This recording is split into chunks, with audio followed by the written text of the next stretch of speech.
नमस्कार। आज का टॉपिक वही कट ऑफ को लेकर के है। फिर जब मैंने वीडियो डाला साइकोलॉजी वाला, फिर आप लोगों में से कई लोगों ने ये डिमांड करी, मैम जो है आप म्यूज़िक का, उसके साथ इंग्लिश का और प्लस मैथमेटिक्स, 3 सब्जेक्ट का। और हाँ, एक और बात, जूलॉजी का भी बच्चे बोल रहे थे, तो जूलॉजी का भी मैं देखिए, इस जैसे उसके डाटा नहीं मिल रहे थे, म्यूज़िक वाला तो बिल्कुल डाटा नहीं मिल रहा था, माफ़ कीजिएगा। तो म्यूज़िक वाला जब डाटा मिल जाएगा, लेकिन फ़िलहाल जो पिछली कट ऑफ जो गई थी उसके हिसाब से अगर हम लोग देखेंगे तो म्यूज़िक का कम ही जाता है, क्योंकि बच्चे हालांकि कम मिलते हैं, क्योंकि उससे और सब्जेक्ट अगर कंपेयर करें हम लोग, हिस्ट्री, ज्योग्राफी और सोशियोलॉजी वगैरह, तो उसके मुकाबले इसमें कम होते, बहुत कम होते हैं। म्यूज़िक सितार होता है, म्यूज़िक तबला होता है। तो म्यूज़िक जो सितार का है कट ऑफ, वो मेरे हिसाब से, क्या मतलब, जो पिछली कट ऑफ जैसे गई थी, तो 56 प्लस माइनस 2 आप रख सकती हैं या रख सकते हैं। और दूसरी चीज़ मैं बताना चाहूँगी, जूलॉजी का काफ़ी लोग पूछ रहे थे। देखिए, साइंस के जितने सब्जेक्ट हैं उसके मोस्टली कम ही जाने की संभावनाएं हैं, ठीक है। कम ही जाने की संभावनाएं, संभावनाओं का मतलब ये नहीं होता है कि कम जाएगा ही जाएगा। हालांकि पॉलिटिकल साइंस का काफ़ी जा रहा था, ठीक है, उसमें लोगों के दिख रहे हैं नंबर ज़्यादा। अब वो ज़्यादा बता रहे हैं या फिर ज़्यादा नंबर जा ही रही है, वो बात की बात है। जूलॉजी का मैं बता देती हूँ आपको, 58 से आपका अगर 62 नंबर आप हैं, इस बीच लाइक कर रहे हैं, तो आप सेफ़ हैं, ठीक है। और फिर इसके बाद सितार का मैंने बता दिया। फिर आपको इंग्लिश का, हाँ, इंग्लिश का मैं बता देती हूँ, 1 मिनट।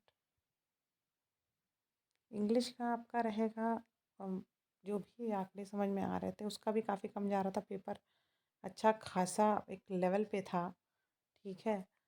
तो कोई पेपर ऐसा आसान नहीं आया, लेकिन बस हाँ, बच्चे उसमें थोड़ा सा सिलेबस से पूछ दिया गया जो, तो अच्छा कर ले गए। तो ये वाली सारी चीज़ें रहीं। मैं ऐसा नहीं मैं कह सकती हूँ कि पॉलिटिकल साइंस बहुत आसान आ गया था, वो भी आसान नहीं था। उसमें बच्चों से सिलेबस में जो भी चीज़ें थीं आसपास की पूछी गई, और भी जो भी चीज़ें हैं वो आप लोग अ, बहुत अच्छे से जानते हो जिन्होंने पेपर किया। मैं फिर से बोलूँगी, मैं हर सब्जेक्ट की एक्सपर्ट नहीं हूँ, ठीक है। मैं कुछ सब्जेक्ट में बिल्कुल हाँ बोल सकती हूँ, एक्सपर्टीज़ हो सकती है। बट आप कहें कि हर सब्जेक्ट 47 सब्जेक्ट का कोई एक्सपर्ट हो सकता है, तो ये पॉसिबल नहीं है। फ़िलहाल मेरे लिए तो पॉसिबल नहीं है। ना मैं विवेकानंद हूँ, ना ही मैं बहुत बड़ी क्या नाम है, खलीफा हूँ टर्की की। तो वो लोग अपने अपने जगह पे ठीक है होंगे, लेकिन मैं नहीं हूँ फ़िलहाल। तो ये सब चीज़ें हैं।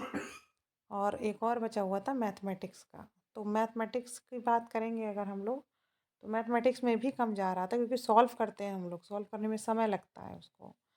तो काफ़ी बड़े बड़े क्वेश्चंस होते हैं जैसा कि, ठीक है। तो उसमें अगर जाएगी तो लगभग वही मैं बताऊंगी, 55 प्लस माइनस 2 अगर आप हैं, तो आप अपने आप को सेफ समझ सकती हैं, समझ सकते हैं। और दूसरी चीज़, अगर आप इंटरव्यू प्रोग्राम से जुड़ना चाहते हैं तो जुड़ सकते हैं। काफ़ी लोग फ़ायदा उठा रहे हैं, लाभ ले रहे हैं। और रिज़ल्ट का तो जब जैसे ही अपडेट मिलती है, तो अपडेट मैं आप लोगों को देती रहूँगी। और अ, बहुत बहुत धन्यवाद इतना सराहने के लिए। आप लोग मेरी यूट्यूब फैमिली हैं, और मुझे बहुत अ, उम्मीद मिलती है आप लोगों से, बहुत मोटिवेशन मिलता है। आप लोग कहते हैं आप लोगों को मुझसे मोटिवेशन मिलता है, नहीं, मुझे आप लोगों से मोटिवेशन मिलता है। और इसी तरह अपना आशीर्वाद, अपना प्यार बनाए रखिए। तब तक के लिए धन्यवाद, नमस्कार। अगर चैनल पे नए हैं तो सब्सक्राइब कीजिए अगर उपयोगी लगता है तो। अदरवाइज़ आप बहुत सारे चैनल से देख सकते हैं। नमस्कार।